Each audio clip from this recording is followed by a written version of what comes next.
아버님, 노망 나셨으면 곱게 죽을 것이지 왜 산 사람까지 잡아요? 이 집에서 당장 나가라고요. 아버님, 노망 나셨으면 곱게 죽을 것이지 왜 산 사람까지 잡아요? 이 집에서 당장 나가라고요. 며느리는 칠순이 넘은 시아버지에게 삿대질을 하며 고래고래 소리를 질렀습니다.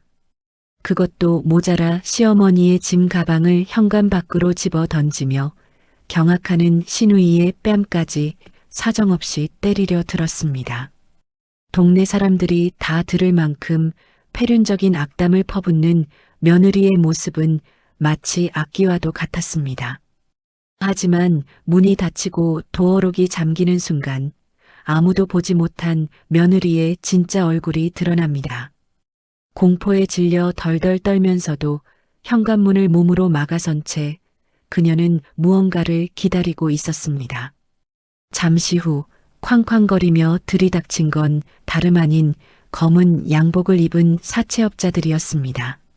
그날 며느리가 뱉은 독설 속에 숨겨진 끔찍한 진실과 가장 믿었던 가족의 추악한 배신이 밝혀집니다.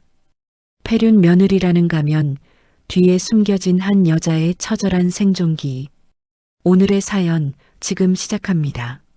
주말 오후의 나른한 햇살이 아파트 복도 창문으로 길게 들어오고 있었습니다. 김지수는 양손 가득 반찬통이 든 보따리를 든 채 엘리베이터에서 내렸죠. 오랜만에 친정 부모님이 좋아하시는 겉절이와 장조림을 해서 오는 길이었거든요. 그런데 현관문 앞에 다다르기도 전에 김지수의 미간이 찌푸려졌습니다. 집안에서 무언가 우당탕하고 부서지는 소리와 함께 날카로운 고성이 들려왔기 때문입니다. 당장 나가요. 제발 좀 내 눈앞에서 꺼지라고요. 김지수는 자신의 귀를 의심했습니다. 분명 평소에 목소리 한번 크게 내는 법 없던 올케 이민주의 목소리였으니까요. 김지수가 황급히 도어록 비밀번호를 누르고 현관문을 열어젖혔습니다. 그 순간 김지수의 눈앞에 믿기 힘든 광경이 펼쳐졌습니다. 거실 바닥에는 옷가지들이 어지럽게 널려 있고 이민주가 시어머니의 낡은 여행 가방을 현관 쪽으로 집어 던지고 있었죠. 이민주가 헝클어진 머리를 쓸어 넘기며 시아버지에게 소리쳤습니다. 아버님, 노망 나셨으면 곱게 죽을 것이지 왜 산 사람까지 잡아요. 당장 나가세요. 이 집에서 당장 나가라고요. 소파 구석에서 몸을 떨고 있던 아버지가 지팡이를 휘두르며 고함쳤습니다. 내가 드디어 미쳤구나. 감히 시애미 시애비한테 나가라니. 내가 사람이냐. 이민주가 아버지의 지팡이를 거칠게 빼서 바닥에 내동댕이 치며 대꾸했습니다. 사람 대접받고 싶으면 사람답게 구셨어야죠. 10년이에요. 저 그동안 참을 만큼 참았어요. 더는 못해 먹겠으니까 짐 싸서 나가시라고요. 김지수는 들고 있던 반찬 보따리를 바닥에 떨어뜨렸습니다. 플라스틱 통이 깨지며 붉은 김치 국물이 현관 타일 위로 튀었지만 그런 건 눈에 들어오지도 않았죠. 김지수가 신발도 벗지 못한 채 거실로 뛰어들어가 이민주의 어깨를 거칠게 잡아 낚아챘습니다. 김지수가 부들부들 떨리는 손으로 이민주를 노려보며 소리쳤습니다. 옳게 지금 제정신이야. 어디다 대고 삿대질이야. 이민주가 김지수의 손을 뿌리치며 싸늘하게 비웃었습니다. 아, 시누이 오셨네. 잘 됐네요. 온 김에 당신 부모들 좀 데리고 꺼져줄래요. 나도 내 인생 좀 살아야겠으니까. 김지수는 머리끝까지 화가 치밀어 올랐습니다. 평소 순에 빠져서 내내하던 사람이 갑자기 돌변해서 부모님을 짐짝 취급하는 꼴을 도저히 볼 수가 없었죠. 김지수가 손을 높이 치켜들었습니다. 딱이라도 한 대 올려붙여야 정신을 차릴 것 같았거든요. 김지수가 이민주의 뺨을 향해 손을 내리꽂으려던 찰나였습니다. 이민주가 번개같이 김지수의 손목을 낚아챘습니다. 그리고는 김지수의 귓가에 얼굴을 바짝 들이밀었죠. 김지수가 흠칫 놀라 뒤로 물러서려는데 이민주의 입술이 달싹였습니다. 아가씨, 지금 내 말 잘 들어요. 지금 당장 엄마 아빠 모시고 나가야 살아요. 김지수는 순간 멍해졌습니다. 방금까지 악기처럼 소리 지르던 여자가 맞나 싶을 정도로 이민주의 목소리는 간절하고 다급했으니까요. 이민주의 눈동자가 공포로 심하게 흔들리고 있었습니다. 김지수가 무슨 말이냐고 물으려 입을 떼기도 전에 이민주가 다시 한번 김지수를 밀치며 큰 소리로 악을 썼습니다. 시누이 짓 하러 왔으면 너도 같이 꺼져. 내 집에서 다 나가라고. 이민주는 식탁 위에 놓여있던 아버지의 혈압약 봉지를 집어들어 허공에 흩뿌렸습니다. 하얀 알약들이 우박처럼 거실 바닥으로 쏟아졌죠. 어머니가 아이고 내 팔자야 하며 바닥에 주저앉아 통곡했습니다. 이민주가 어머니의 팔을 억지로 잡아 끌어일으키며 현관 쪽으로 등을 떠밀었습니다. 어머니가 버티며 울부짖었습니다. 민주야, 내가 왜 이러냐? 우리가 널 어떻게 생각했는데 이러니? 이민주가 어머니의 손을 매몰차게 뿌리치며 소리쳤습니다. 어머님, 며느리 노릇 지긋지긋해요. 제발 좀 가세요. 꼴도 보기 싫으니까 얼른 가시라고요. 이민주는 거의 짐짝을 다루듯 부모님과 김지수를 현관 밖으로 밀어냈습니다. 김지수는 얼떨결에 밀려나면서도 이민주의 행동이 어딘가 이상하다는 걸 느꼈습니다. 분명 입으로는 저주를 퍼붓고 있는데 부모님을 미는 손길이 묘하게 떨리고 있었거든요. 현관문 밖으로 세 사람이 쫓겨나자마자 이민주가 김지수의 손에 무언가를 쥐어주었습니다. 김지수가 내려다보니 차 열쇠였습니다. 이민주가 김지수의 눈을 똑바로 쳐다보며 아주 작게 속삭였습니다. 1층 말고 지하 주차장으로 뛰어요. 엘리베이터 문 닫히면 바로 출발해요. 뒤도 돌아보지 말고요. 쾅 소리와 함께 현관문이 닫혔습니다. 곧이어 안에서 도어록이 잠기는 소리가 들렸고 무거운 가구를 질질 끌어 문 앞을 막는 듯한 둔탁한 소음이 이어졌습니다. 아버지가 지팡이로 현관문을 쾅쾅 두드리며 고래고래 고함을 질렀습니다. 이런 천하의 못된 것을 봤나? 문 열어. 당장 문 못 열어. 김지수는 멍하니 닫힌 문을 바라보다가 퍼뜩 정신이 들었습니다. 이민주의 마지막 눈빛이 뇌리에서 떠나지 않았기 때문이죠. 그것은 분노가 아니라 살려달라는 애원 같았습니다. 김지수가 아버지의 팔을 잡아 끌며 다급하게 말했습니다. 아빠, 일단 가요. 여기서 이러고 있어봤자 문 안 열어줘요. 일단 내려가요. 김지수는 부모님을 억지로 엘리베이터에 태웠습니다. 아버지는 씩씩거리며 계속해서 욕을 퍼부었고 어머니는 눈물만 훔치고 있었죠. 김지수는 떨리는 손가락으로 지하 2층 버튼을 눌렀습니다. 엘리베이터 문이 스르르 닫히는 순간이었습니다. 복도 천장이 울릴 정도로 쿵쿵 하는 발소리가 위쪽 계단에서부터 들려왔습니다. 마치 수십 명의 사람이 때로 뛰어내려오는 듯한 소리였죠. 김지수의 등줄기에 식은땀이 흘렀습니다. 엘리베이터가 내려가는 동안에도 위층에서는 무언가 부서지는 굉음과 남자의 굵은 고함 소리가 끊이지 않고 들려왔습니다. 아버지가 천장을 올려다보며 투덜거렸습니다. 저게 무슨 소리야? 윗집 놈들 또 부부싸움 하나 보네. 아이고 내 팔자야. 며느리 잘못 들여서 내 꼴이 이게 뭐냐? 하지만 김지수의 생각은 달랐습니다. 단순한 부부싸움 소리가 아니었습니다.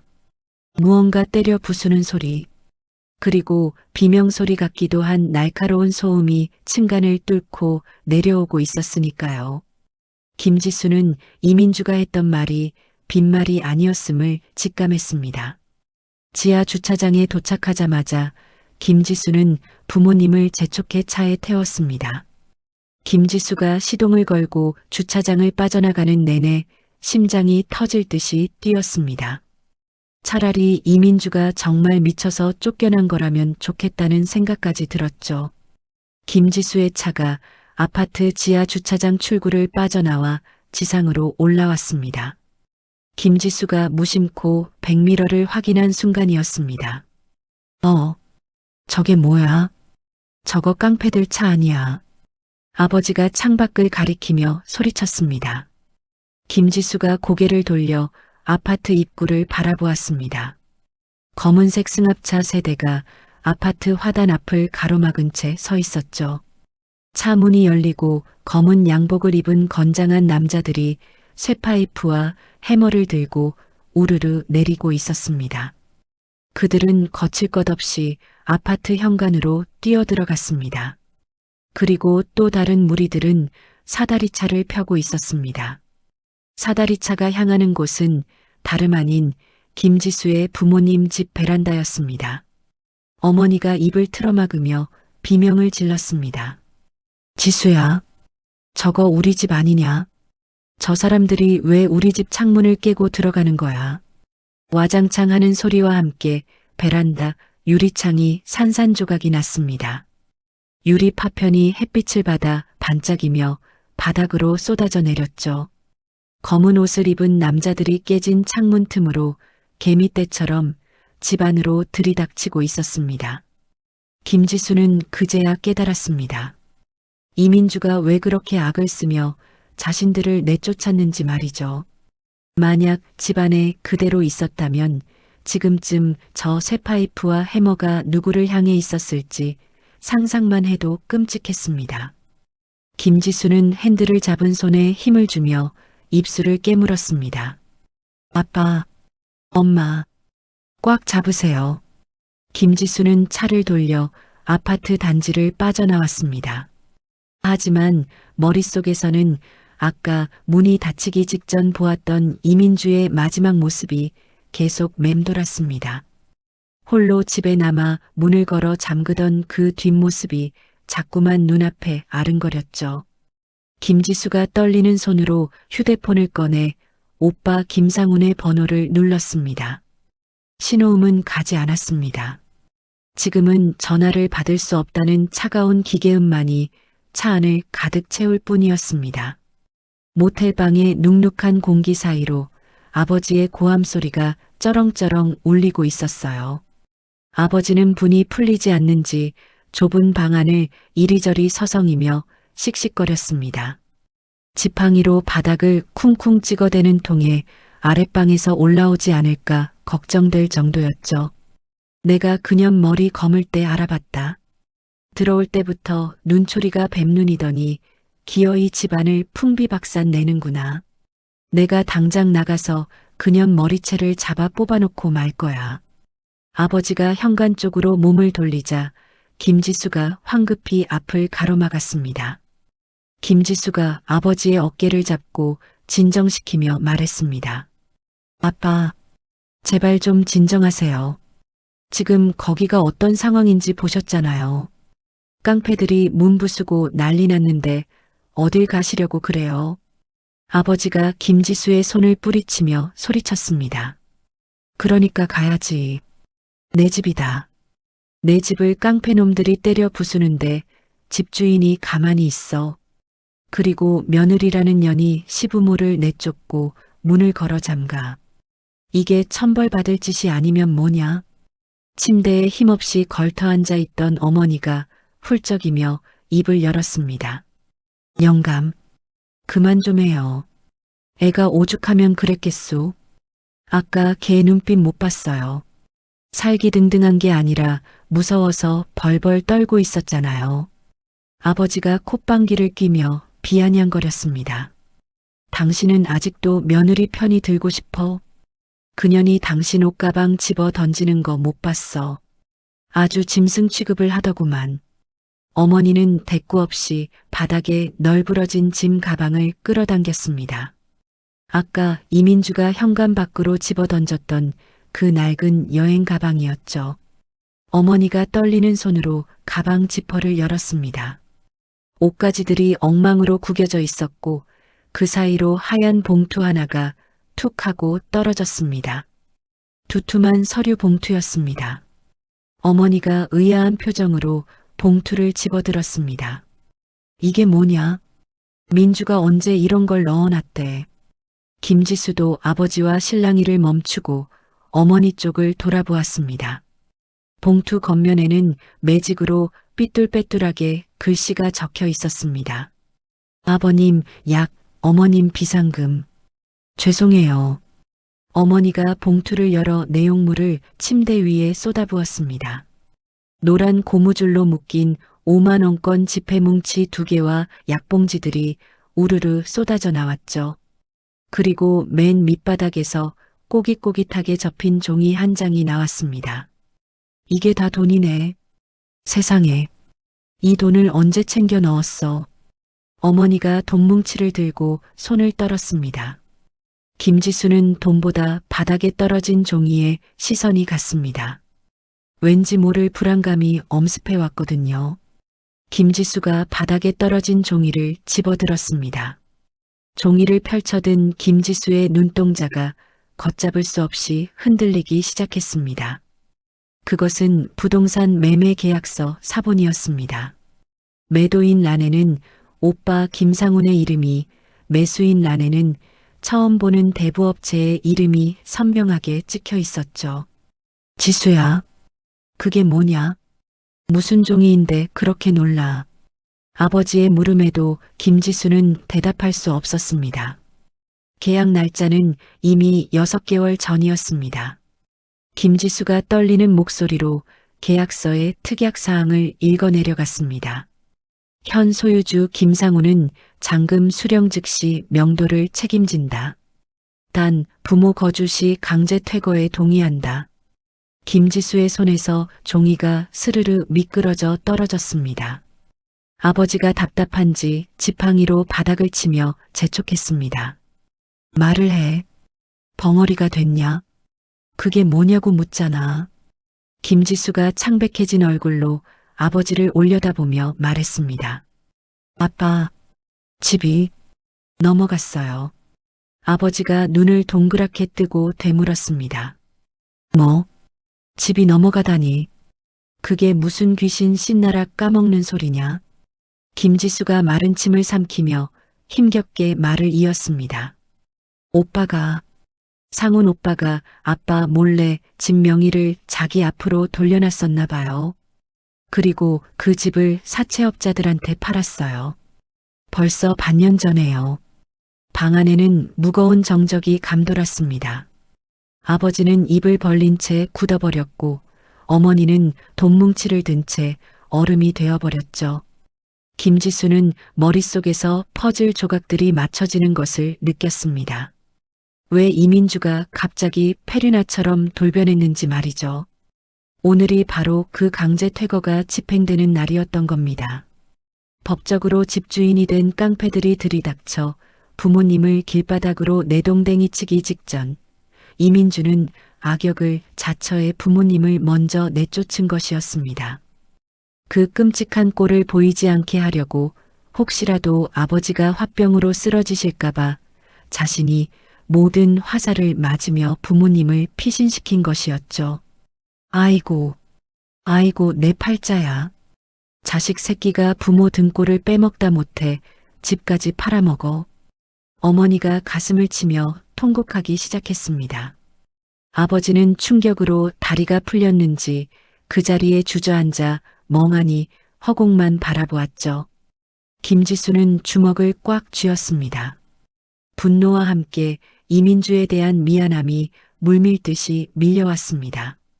혼자 그 무서운 깡패들을 감당하고 있을 올케를 생각하니 가만히 있을 수가 없었습니다. 엄마, 아빠 잘 보고 계세요. 문 절대 열어주지 마시고요. 저 잠깐 집에 좀 다녀올게요. 김지수는 어머니의 대답도 듣지 않고 모텔 방을 뛰쳐나왔습니다. 엘리베이터를 기다릴 새도 없이 계단을 뛰어내려와 택시를 잡아탔습니다. 택시 안에서 김지수는 오빠 김상훈에게 다시 전화를 걸었지만 여전히 불통이었습니다. 김지수는 입술을 깨물며 창밖을 노려보았습니다. 정말 죽여버리고 싶다는 생각이 들 정도로 오빠가 증오스러웠습니다. 아파트 단지에 도착한 김지수는 택시에서 내려냅다 뛰기 시작했습니다. 이미 아파트 입구에는 경찰차 사이렌 소리가 들리지 않았습니다. 단지 내는 폭풍이 휩쓸고 간 듯 고요했지만 깨진 베란다 창문 아래 화단에는 유리 파편들이 흉물스럽게 흩어져 있었죠.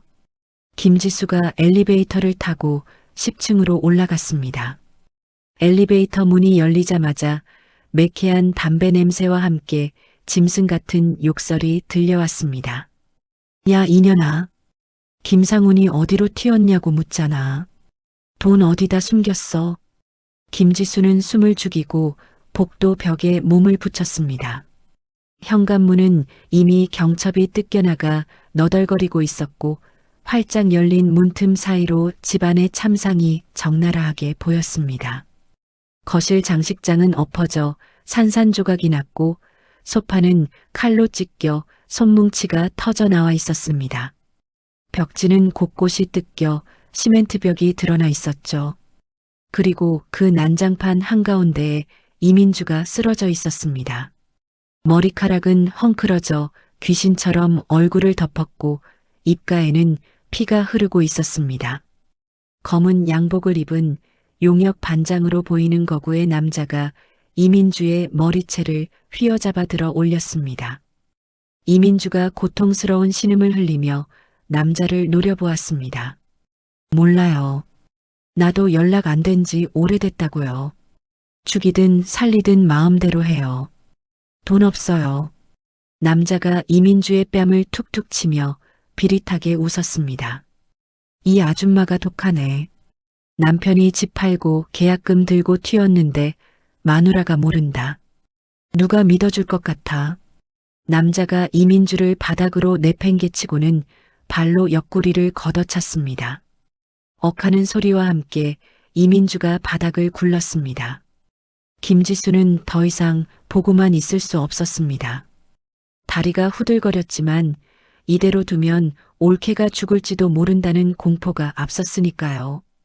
김지수가 핸드폰을 꺼내 들고 112를 누르려는 순간이었습니다. 바닥에 쓰러져 있던 이민주와 김지수의 눈이 마주쳤습니다. 이민주의 눈이 커졌습니다. 김지수가 막 통화 버튼을 누르려 하자 이민주가 고개를 세차게 저었습니다. 입모양으로 안 되라고 말하며 필사적으로 눈짓을 보냈습니다. 이민주의 시선이 향한 곳은 안방이었습니다. 정확히는 안방의 자개장롱 쪽이었죠. 김지수는 엄지손가락을 통화 버튼 위에 올린 채 멈칫했습니다. 상식적으로는 당장 경찰을 불러야 했습니다. 하지만 이민주의 표정은 너무나 단호했습니다. 마치 경찰이 오면 모든 게 끝장난다는 듯한 절박함이 묻어 있었죠. 남자가 다시 이민주에게 다가가 발을 들어 올렸습니다. 그때 이민주가 바닥을 기어 남자의 바지가랑이를 붙잡고 매달렸습니다. 여기 노인네들 사는 집이에요. 쥐어짜도 나올 거 없다고요. 차라리 날 잡아가요. 이민주가 악을 쓰며 남자의 시선을 자신에게로 돌렸습니다. 김지수가 현관 밖이 아닌 안방 쪽에 있다는 걸 들키지 않게 하려는 행동이었습니다. 김지수는 숨을 헐떡이며 휴대폰을 쥔 손을 내렸습니다. 이민주가 저렇게까지 막는 데에는 분명 이유가 있을 것이라고 생각했기 때문입니다.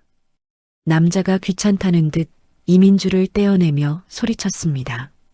아, 집구석 싹 다 뒤져. 장판까지 다 뜯어. 현금 뭉치 나오나 보게. 용역들이 우르르 방 안으로 흩어졌습니다. 안방으로 들어가는 놈, 부엌 찬장을 엎는 놈, 베란다 창고를 부수는 놈. 집안은 다시금 때려 부수는 소리로 가득 찼습니다.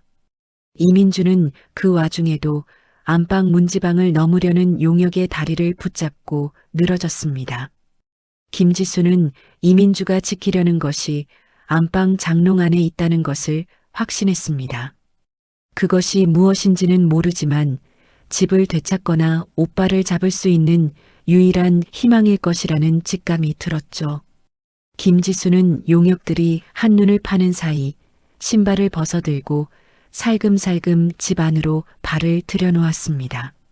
심장이 입 밖으로 튀어나올 것만 같았지만 지금 올케를 도울 사람은 자신뿐이었습니다. 거실 베란다 쪽에서 용역들이 웅성거리며 담배를 피우러 나가는 소리가 들렸습니다. 매캐한 연기가 거실 안으로 밀려 들어오자 집안의 공기는 더욱 탁해졌죠. 김지수는 그 틈을 놓치지 않았습니다. 신발을 벗어든 채로 마치 도둑고양이처럼 살금살금 거실을 가로질러 안방으로 향했습니다. 바닥에는 깨진 유리 조각과 부서진 가구 파편들이 널려 있어 발을 딛기가 조심스러웠습니다. 김지수가 안방 문턱을 넘어서자마자 바닥에 쓰러져 있던 이민주가 고개를 들었습니다. 이민주의 한쪽 눈은 퉁퉁 부어올라 있었고 입술은 터져 피딱지가 앉아 있었죠. 김지수가 울먹이며 이민주를 부축해 일으키려 했습니다. 올케, 괜찮아? 일어날 수 있겠어? 이민주가 고통스러운 신음을 삼키며 김지수의 팔을 뿌리쳤습니다. 지금 내가 중요한 게 아니에요. 아가씨, 시간 없어요. 저놈들 다시 들어오기 전에 빨리요. 이민주는 비틀거리며 일어나더니 자개장롱 앞으로 다가갔습니다. 결혼할 때 시어머니가 해준 이제는 칠이 벗겨지고 낡은 구식 장롱이었죠. 이민주가 장롱문을 열자 이불들이 쏟아져 나왔습니다. 이민주는 거칠게 이불을 바닥으로 쓸어내리더니 장롱 안쪽 깊숙한 곳의 바닥판을 손톱으로 긁어내기 시작했습니다. 나무판이 삐그덕거리는 소리가 났지만 거실 밖의 소음에 묻혀 다행히 들리지 않았습니다. 이민주의 손톱이 부러지고 피가 배어 나왔지만 멈추지 않았습니다. 드디어 툭 하는 소리와 함께 장롱 바닥판 하나가 들려졌습니다. 저게 뭐야? 장롱 밑에 공간이 있었어. 김지수가 놀라서 속삭였습니다. 그 좁은 공간에는 낡은 갈색 서류 가방 하나와 검은색 USB가 덩그러니 놓여 있었죠. 이민주가 서류 가방과 USB를 꺼내 김지수의 품에 억지로 떠안겼습니다. 이민주의 손이 땀과 피로 축축하게 젖어 있었습니다. 이거 들고 튀어요. 아가씨, 무조건 뛰어요. 김지수가 당황해서 물었습니다. 이게 뭔데? 이걸 들고 어디로 가라고? 같이 가야지. 올케 혼자 두고 어떻게 가? 이민주가 김지수의 어깨를 잡고 흔들며 낮은 목소리로 으르렁거렸습니다. 이 안에 김상훈이 저지른 짓 다 들어있어요. 이중장부랑 가등기 서류, 차명, 계좌 내역까지 싹 다요. 이거 뺏기면 우리 진짜 끝장이라고요. 저놈들이 찾는 게 바로 이거예요. 그 순간이었습니다. 안방 문 쪽에서 인기척이 느껴졌습니다. 김지수와 이민주가 동시에 고개를 돌리자 험상궂게 생긴 용역 하나가 담배를 문 채 서 있었습니다. 그는 화장실을 찾으러 들어왔다가 두 사람을 발견한 듯 눈을 동그랗게 떴죠. 어라, 웬 여자가 하나 더 있네. 봐, 여기 누구 들어왔어. 남자가 고래고래 소리를 지르며 김지수 쪽으로 성큼성큼 다가왔습니다. 그의 손에는 쇠파이프가 들려 있었습니다. 공포에 질린 김지수가 뒷걸음질을 쳤습니다. 그때 이민주가 비명을 지르며 남자의 허리를 껴안고 바닥으로 함께 쓰러졌습니다. 아가씨 뛰어. 당장 나가. 뒤도 돌아보지 말고 뛰어. 이민주가 남자의 다리를 온몸으로 감아쥐고 늘어졌습니다. 남자가 욕설을 퍼부으며 이민주의 등과 어깨를 주먹으로 내리쳤습니다. 퍽퍽 하는 소리가 김지수의 고막을 때렸습니다. 이민주는 고통에 몸을 비틀면서도 절규하듯 외쳤습니다. 빨리 가라고. 가서 경찰에 신고해. 이거 가지고 가서 다 까발리라고. 김지수는 눈물이 앞을 가려 아무것도 보이지 않았습니다.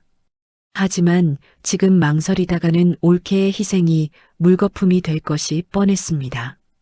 김지수는 서류 가방을 가슴에 품고 베란다 쪽이 아닌 부엌 옆 다용도실 문을 열고 비상계단으로 뛰쳐나갔습니다.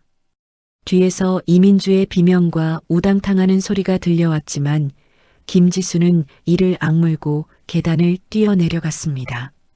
심장이 터질 것 같고 다리가 후들거렸지만 멈출 수 없었습니다.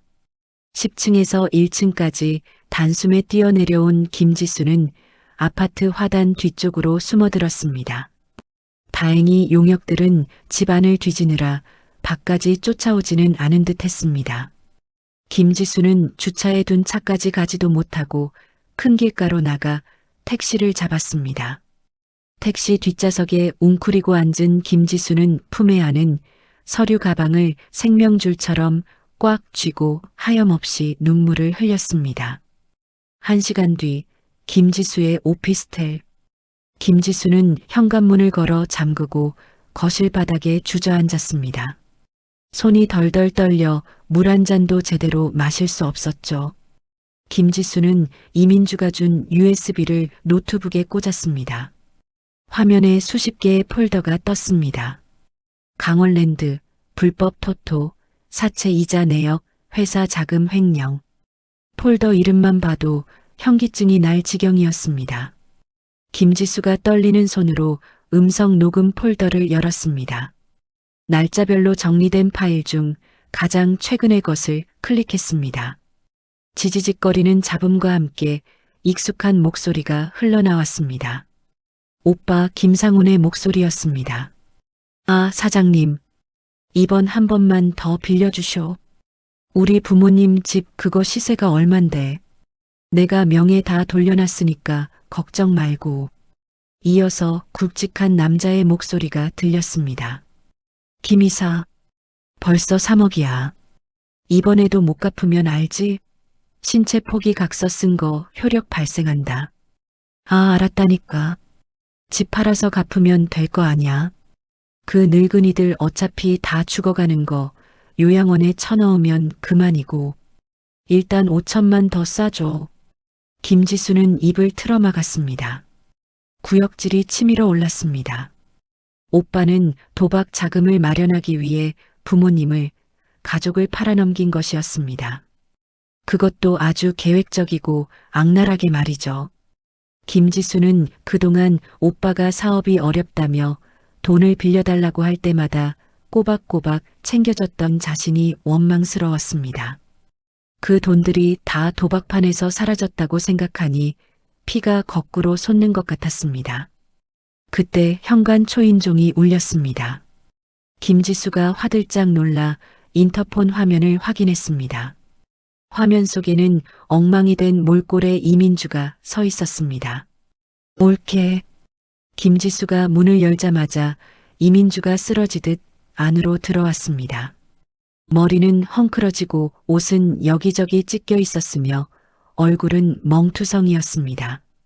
김지수가 울음을 터뜨리며 이민주를 끌어안았습니다. 미안해. 나 때문에. 내가 멍청해서. 미안해 정말. 이민주는 아픈 몸을 이끌고 김지수의 등을 토닥였습니다. 오히려 담담한 표정이었습니다. 괜찮아요, 아가씨. 서류는요? 확인해 봤어요? 김지수가 고개를 끄덕이며 눈물을 닦았습니다. 봤어. 오빠란 인간이 어떻게 그럴 수가 있어. 이민주가 비틀거리는 걸음으로 소파에 앉으며 한숨을 내쉬었습니다. 그 인간 사람 아니에요. 도박에 미쳐서 눈에 보이는 게 없는 짐승이지. 이민주는 주머니에서 자신의 깨진 휴대폰을 꺼내 보여주었습니다. 화면에는 김상훈이라는 이름으로 부재중 전화가 수십 통 와 있었습니다. 이민주가 쓴웃음을 지으며 말했습니다. 아까 용역들한테 맞고 쫓겨나서 숨어 있는데 전화가 오더라고요. 뻔뻔하게. 이민주가 녹음된 통화 내용을 재생했습니다. 스피커폰을 통해 김상훈의 다급한 목소리가 흘러나왔습니다. 아, 너 어디야? 집구석이 왜 그 모양이야? 엄마 아빠는 어디 갔어? 이민주의 목소리는 차분했습니다. 당신이 보낸 깡패들한테 쫓겨났어. 깔 데 없어서 찜질방 가 계셔. 아, 됐고. 안방 장롱 밑에 내가 뭐 놔둔 거 봤어? 그거 건드렸냐? 몰라. 깡패들이 다 때려 부수는데 내가 뭘 봐. 정신없어 죽겠는데 지금 그게 중요해? 아, 씨발, 그거 없으면 안 되는데. 아, 너 오늘 밤에 집에 얼씬도 하지 마. 내가 가서 확인할 거니까. 그리고 내 여권이랑 금고 열쇠도 찾아야 돼. 해외로 튀어야 된다고. 통화는 거기서 끊겼습니다. 김지수는 주먹을 불끈 쥐었습니다. 가족 걱정은 눈곱만큼도 없고 오로지 자기 살 길만 찾는 오빠의 태도에 치가 떨렸습니다. 이민주가 김지수의 손을 잡으며 결연한 눈빛으로 말했습니다. 들었죠? 오늘 밤 그 인간 집에 올 거예요. 여권이랑 남은 돈 챙겨서 도망가려고. 김지수가 이민주를 바라보며 물었습니다. 그럼 어떡해? 경찰에 신고할까? 지금 바로? 이민주가 고개를 저었습니다. 아니요. 지금 신고하면 숨어버릴 거예요. 현장에서 잡아야 해요. 빼도 박도 못하게. 이민주는 소파 옆에 놓인 구급상자를 열어 찢어진 입술에 연고를 바르며 말을 이었습니다. 아가씨, 우리 그 인간 잡아서 콩밥 먹이자고요. 그리고 집도 되찾아야죠. 사기 계약으로 넘긴 거니까 무효 소송 걸면 승산 있어요. 김지수는 이민주의 얼굴을 찬찬히 뜯어보았습니다. 피멍이 든 눈가와 터진 입술. 하지만 그 눈빛만큼은 어느 때보다 강렬하게 빛나고 있었습니다. 그동안 오빠의 그늘에 가려 시댁 식구들의 무관심 속에 묵묵히 희생만 하던 착한 며느리는 더 이상 그곳에 없었습니다. 가족을 지키기 위해, 아니 생존하기 위해 스스로 전사가 된 여자가 앉아 있었죠. 김지수는 눈물을 훔치고 고개를 끄덕였습니다. 그래, 잡자. 내 손으로 그 인간 잡아서 쳐넣을 거야. 그리고 올케한테, 아니 언니한테 내가 평생 갚을게. 이민주가 피식 웃으며 김지수의 손을 꼭 맞잡았습니다. 언니 소리는 나중에 듣고 일단 작전부터 짜요. 오늘 밤이 기회예요.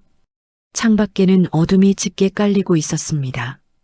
도시의 불빛이 하나둘 켜지기 시작했지만 오피스텔 안두 여자의 눈빛은 그 불빛보다 더 뜨겁게 타오르고 있었습니다. 김지수는 노트북 화면 속에 떠있는 김상훈의 죄악들을 노려보며 다짐했습니다. 오늘 밤 이 지옥 같은 배신의 고리를 반드시 끊어내겠다고 말이죠. 새벽 3시의 아파트 단지는 죽은 듯 고요했습니다. 가로등 불빛만이 드문드문 어둠을 밝히고 있었죠. 김지수와 이민주는 그림자처럼 조용히 본가 현관문 앞까지 올라왔습니다. 뜯겨나간 문틈 사이로 찬 바람이 휑하니 불어나왔습니다. 마치 폐가에 들어가는 기분이 들어 김지수는 저도 모르게 옷깃을 여몄습니다. 이민주가 손전등을 비추며 앞장섰습니다. 거실은 낮에 보았던 것보다 훨씬 처참했습니다. 깨진 유리 조각이 발에 밟혀 사각거리는 소리가 났지만 두 사람은 숨소리조차 죽이며 움직였습니다. 아가씨, 저쪽 거실 책장 위랑 안방 화장대 구석에 이거 설치해요. 이민주가 손바닥만한 초소형 카메라를 건네며 속삭였습니다. 김지수는 떨리는 손으로 카메라를 받아들었습니다. 이민주의 얼굴은 비장했습니다. 마치 전쟁터에 나가는 장수처럼 눈빛이 매섭게 빛나고 있었죠. 김지수는 안방으로 들어가 화장대 위에 카메라를 숨겼습니다. 거울에 비친 자신의 얼굴이 창백하게 질려 있었습니다. 하지만 두려움보다는 오빠 김상훈을 반드시 잡겠다는 오기가 더 꿈틀거렸습니다. 카메라 설치를 마친 두 사람은 서둘러 집을 빠져나와 건너편 동 옥상으로 향했습니다. 몸을 숨기고 집안 상황을 지켜보기에 가장 좋은 장소였거든요. 옥상의 밤 공기는 살을 애는 듯 차가웠습니다. 김지수와 이민주는 난간 밑에 웅크리고 앉아 김지수의 노트북 화면을 주시했습니다. 화면 속에는 텅 빈 거실과 안방의 모습이 적외선 카메라로 선명하게 비치고 있었죠. 시간이 얼마나 지났을까요? 김지수가 추위에 몸을 떨며 시계를 보았습니다. 새벽 4시가 넘어가고 있었습니다. 안 오는 거 아닐까요? 눈치챘으면 어떡해. 김지수가 불안해하며 묻자 이민주가 고개를 저었습니다. 아니에요. 그 인간 반드시 와요. 여권이랑 금고 안에 둔 비자금 없으면 해외로 못 뜨거든요. 지금 똥줄이 타서 미칠 지경일 거예요. 이민주의 말이 끝나기가 무섭게 화면 속에 움직임이 포착되었습니다. 현관문 쪽에 검은 그림자가 어른거리더니 모자를 푹 눌러 쓴 남자가 집 안으로 들어왔습니다. 김지수가 숨을 들이켰습니다. 비록 마스크로 얼굴을 가렸지만 걸음걸이만 봐도 알 수 있었습니다. 오빠 김상훈이었습니다. 김상훈은 들어오자마자 거실의 난장판을 휘 둘러보았습니다. 부모님이 걱정되거나 집이 망가져서 슬퍼하는 기색은 전혀 없었죠. 오히려 발에 걸리는 부서진 의자를 걷어차며 짜증스럽게 어깨를 털어냈습니다. 화면 속 김상훈이 안방으로 성큼성큼 걸어 들어갔습니다. 그는 망설임 없이 벽에 걸린 액자를 떼어내고 벽지를 뜯어냈습니다. 그 뒤에 숨겨진 비밀 금고가 드러났습니다. 김지수는 주먹을 꽉 쥐었습니다. 부모님 집 안방 벽 뒤에 금고를 숨겨두고 도박 자금을 관리했다니 기가 찰 노릇이었습니다. 김상훈이 익숙한 손놀림으로 비밀번호를 눌렀습니다. 삐빅 소리와 함께 금고 문이 열렸습니다. 하지만 그 안은 텅 비어 있었습니다. 김상훈이 금고 안을 손으로 휘휘 젓더니 쾅 하고 문을 닫아버렸습니다. 그가 마스크를 벗어 던지며 소리 없이 욕설을 내뱉는 입모양이 화면에 잡혔습니다. 찾았다. 김상훈. 이민주가 낮게 읊조리며 휴대폰을 꺼내 들었습니다. 화면 속 김상훈이 주머니에서 휴대폰을 꺼내 어디론가 전화를 걸었습니다. 곧이어 이민주의 휴대폰 진동이 울렸습니다. 이민주가 차가운 미소를 지으며 전화를 받지 않고 끊어버렸습니다. 화면 속 김상훈이 전화기를 집어 던질 듯이 화를 내며 머리를 감싸쥐었습니다. 그는 분을 이기지 못하고 화장대 위에 있던 화장품들을 팔로 쓸어버렸습니다. 와르르 쏟아지는 소리가 옥상까지 들리는 듯했죠. 김상훈은 다시 거실로 나와 서랍장을 뒤지기 시작했습니다. 돈이 될 만한 폐물이나 가전제품이라도 챙기려는 속셈이 뻔히 보였습니다. 이제 때가 됐어요. 아가씨, 신고해요. 이민주의 말에 김지수는 미리 입력해둔 경찰서 지능범죄수사팀 형사의 번호로 문자를 보냈습니다. 지금입니다. 김상훈 본가에 들어왔습니다. 증거인멸 시도 중입니다. 빨리 와주세요. 곧바로 출동합니다라는 답장이 왔습니다. 김지수와 이민주는 서로의 눈을 마주 보았습니다. 말하지 않아도 알 수 있었습니다. 이제 저 더러운 연극을 끝낼 시간이라는 것을요. 두 사람은 옥상을 내려와 쏜살같이 본가로 향했습니다. 현관문 앞 김지수의 심장은 터질 듯이 뛰었습니다. 안에서는 김상훈이 무언가를 계속 뒤엎는 소리가 들려왔습니다. 이민주가 김지수의 손을 꼭 잡았다가 놓으며 고개를 끄덕였습니다. 이민주가 거침없이 현관문을 활짝 열어젖혔습니다. 여보, 뭘 그렇게 열심히 찾아? 당신 여권이랑 돈은 이미 내 손에 있는데. 김상훈이 화들짝 놀라 뒤를 돌아보았습니다. 그의 손에는 어머니가 아끼던 금가락지 몇 개가 들려 있었습니다. 김상훈의 눈이 휘둥그레지며 더듬거렸습니다. 너 여기서 뭐해? 찜질방 갔다며. 그리고 지수 너는 왜 여기 있어? 김지수가 김상훈을 노려보며 싸늘하게 쏘아붙였습니다. 오빠가 여기 있는 건 말이 되고 남의 집 다 부서진 꼴 구경하러 왔어? 아니면 또 훔쳐갈 거 있나 보러 왔어? 김상훈이 얼굴을 붉히며 버럭 소리를 질렀습니다. 남의 집이라니. 여기 내 집이야. 내가 산 집이라고. 그리고 훔치긴 뭘 훔쳐. 내 물건 내가 챙기는데 내가 무슨 상관이야. 이민주가 코웃음을 치며 안으로 걸어 들어갔습니다. 당신 집. 웃기지 마. 아버님 인감 훔쳐서 사기친 거잖아. 그거 무효 소송 들어갈 거야. 그리고 당신 여권 내가 찢어서 변기에 내려버렸어. 이제 어디로 도망갈래? 김상훈의 얼굴이 흙빛으로 변했습니다. 그는 이민주에게 달려들 기세로 주먹을 쥐고 다가왔습니다. 야, 이 미친 여편네가 진짜 돌았나? 내 돈 어디 갔어? 장롱 밑에 있던 가방 내놔. 그거 없으면 나 죽는다고. 이민주는 눈 하나 깜짝하지 않고 김상훈을 올려다보았습니다. 죽어. 그럼. 당신 때문에 우리 가족은 다 죽다 살아났어. 아버님, 어머님 길바닥에 나앉게 만들고 혼자 도망가서 잘 살 줄 알았어.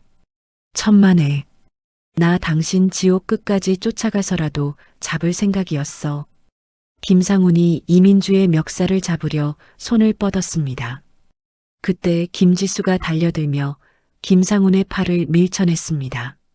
손대지 마. 이 쓰레기야.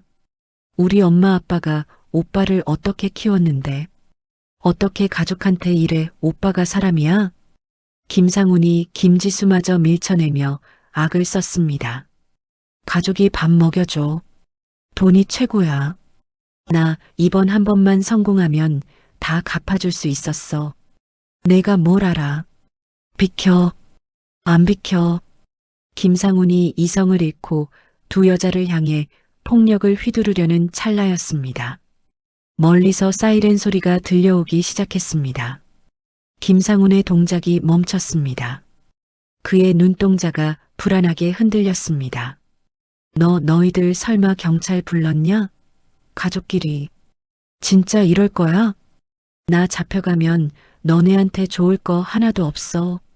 김지수가 차갑게 대꾸했습니다. 아니, 아주 좋아. 오빠가 감옥에 가야 우리 엄마 아빠가 발 뻗고 자. 오빠는 가족이 아니라 기생충이야. 김상훈은 그제야 사태의 심각성을 깨달은 듯 했습니다. 그는 현관 쪽이 막히자 베란다 쪽으로 뒷걸음질 쳤습니다. 깨진 창문 틈으로 뛰어내려서라도 도망갈 심산인 듯 했습니다. 하지만 1층 화단 쪽에서 이미 붉은 경광등 불빛이 번쩍이고 있었습니다. 김상훈 씨, 당신을 사문서 위조 및 횡령, 불법 도박 혐의로 긴급 체포합니다. 현관문 밖에서 형사들이 들이닥쳤습니다. 김상훈은 베란다 난간을 잡고 망설이다가 결국 바닥에 주저앉았습니다. 그의 표정은 절망보다는 억울함으로 가득 차 있었습니다. 형사들이 김상훈의 양팔을 결박하고 수갑을 채웠습니다. 철컥하는 소리가 거실에 울려 퍼졌습니다. 김상훈이 끌려나가며 고래고래 소리를 질렀습니다. 이거 나 놓으라고. 내가 뭘 잘못했는데. 내 돈으로 내가 하겠다는데 왜 난리야. 민주 너 2년 두고 보자. 내가 나가면 가만 안 둬. 이민주가 끌려가는 김상훈의 앞을 가로막았습니다. 그리고 품 안에서 꼬깃꼬깃해진 서류 봉투 하나를 꺼냈습니다. 이민주가 그 봉투를 김상훈의 얼굴에 던졌습니다. 종이들이 흩날리며 김상훈의 어깨 위로 떨어졌습니다. 이혼 서류였습니다. 이건 보너스야. 감옥에서 심심할 때 도장이나 찍어. 당신이랑은 이제 끝이야. 아니, 처음부터 남이었어. 김상훈은 흩날리는 서류를 멍하니 바라보다가 형사들에게 질질 끌려나갔습니다. 엘리베이터 문이 닫히고 김상훈의 욕설 소리가 사라지자 집 안에는 다시 정적이 찾아왔습니다. 김지수는 다리에 힘이 풀려 그 자리에 주저앉았습니다. 모든 것이 끝났다는 안도감과 함께 허무함이 밀려왔습니다. 이민주가 다가와 김지수의 어깨를 감싸 안았습니다. 이민주의 손도 덜덜 떨리고 있었습니다. 고생했어요. 아가씨, 우리 해냈어요. 김지수가 고개를 들어 이민주를 바라보았습니다. 엉망이 된 얼굴이었지만 그 어느 때보다 아름다워 보였습니다. 김지수는 이민주를 와락 껴안고 참았던 눈물을 터뜨렸습니다.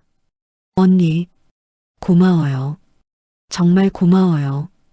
이민주가 김지수의 등을 토닥이며 젖은 목소리로 대답했습니다. 나도 고마워요, 아가씨. 나 혼자가 아니게 해줘서. 부서진 거실 창문 너머로 새벽의 푸르스름한 빛이 스며들고 있었습니다. 그 빛은 마치 긴 악몽에서 깨어난 두 여자에게 보내는 위로와도 같았습니다.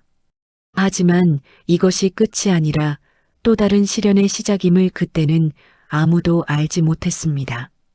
경찰서 지능범죄수사팀 조사실의 공기는 무겁고 차가웠습니다.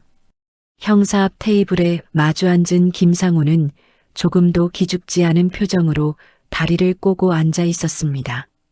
오히려 억울하다는 듯 책상을 손바닥으로 내리치며 목소리를 높였죠. 형사님, 이거 진짜 오해라니까요. 제가 제 명의로 된 집을 팔아서 사업 자금으로 쓰겠다는데 이게 무슨 횡령이고 사기입니까? 대한민국에서 내 돈 내가 쓰는데 죄가 됩니까? 담당 형사가 한숨을 쉬며 모니터 화면을 김상훈 쪽으로 돌렸습니다. 화면에는 김지수와 이민주가 제출한 저장 장치 속의 파일들이 띄워져 있었죠.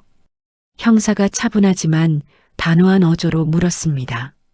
사업 자금이라고 하셨는데 여기 입출금 내역을 보면 전부 강원도 카지노 근처 ATM기에서 인출되었습니다. 그리고 회사 법인 카드 내역도 도박 사이트 충전용으로 의심되는 곳들 뿐이고요. 결정적으로 부친의 인감을 위조해 명의를 이전했다는 정황이 담긴 녹취록도 있습니다. 그래도 부인하시겠습니까? 김상훈의 눈동자가 순간 흔들렸습니다. 하지만 그는 곧바로 뻔뻔한 얼굴로 돌아와 비릿한 웃음을 흘렸습니다. 녹취록이야 홧김에 한 소리고 아버지가 치매기가 있으셔서 제가 대신 관리해 드린 겁니다. 효도 차원에서요. 그리고 도박은 무슨 다 투자 실패한 겁니다. 증거 있습니까? 내가 도박했다는 확실한 물증 있냐고요. 조사실 밖 매직미러 너머로 이 광경을 지켜보던 김지수는 분노의 치를 떨며 주먹을 꽉 쥐었습니다. 옆에 서 있던 이민주가 김지수의 어깨를 감싸며 나직이 말했습니다. 저 인간 끝까지 발뺌할 줄 알았어요. 변호사 올 때까지 시간 끄는 거예요. 잠시 후 말끔한 정장을 입은 변호사가 조사실로 들어갔습니다. 변호사는 형사와 몇 마디 나누더니 김상훈에게 귓속말을 건넸고 김상훈의 표정이 눈에 띄게 밝아졌습니다. 조사를 마치고 나온 담당 형사가 난처한 표정으로 김지수와 이민주에게 다가왔습니다. 형사가 머리를 극적이며 입을 열었습니다. 두 분 마음은 알겠지만 당장 구속은 힘들 것 같습니다. 김지수가 펄쩍 뛰며 따져 물었습니다. 그게 무슨 말씀이세요? 증거가 저렇게 명백한데 구속이 안 된다니요. 아까 보셨잖아요. 도망가려던 거 저희가 잡은 거라고요. 형사가 한숨을 내쉬며 설명했습니다.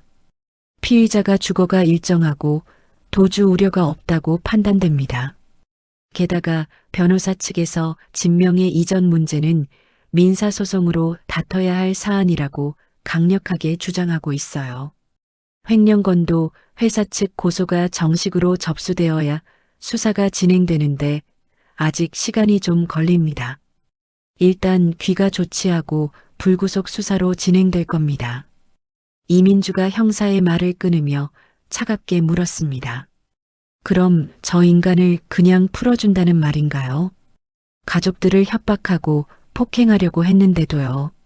접근 금지 신청은 받아주시는 거죠. 형사가 고개를 끄덕였습니다. 네. 긴급 임시 조치는 신청했습니다.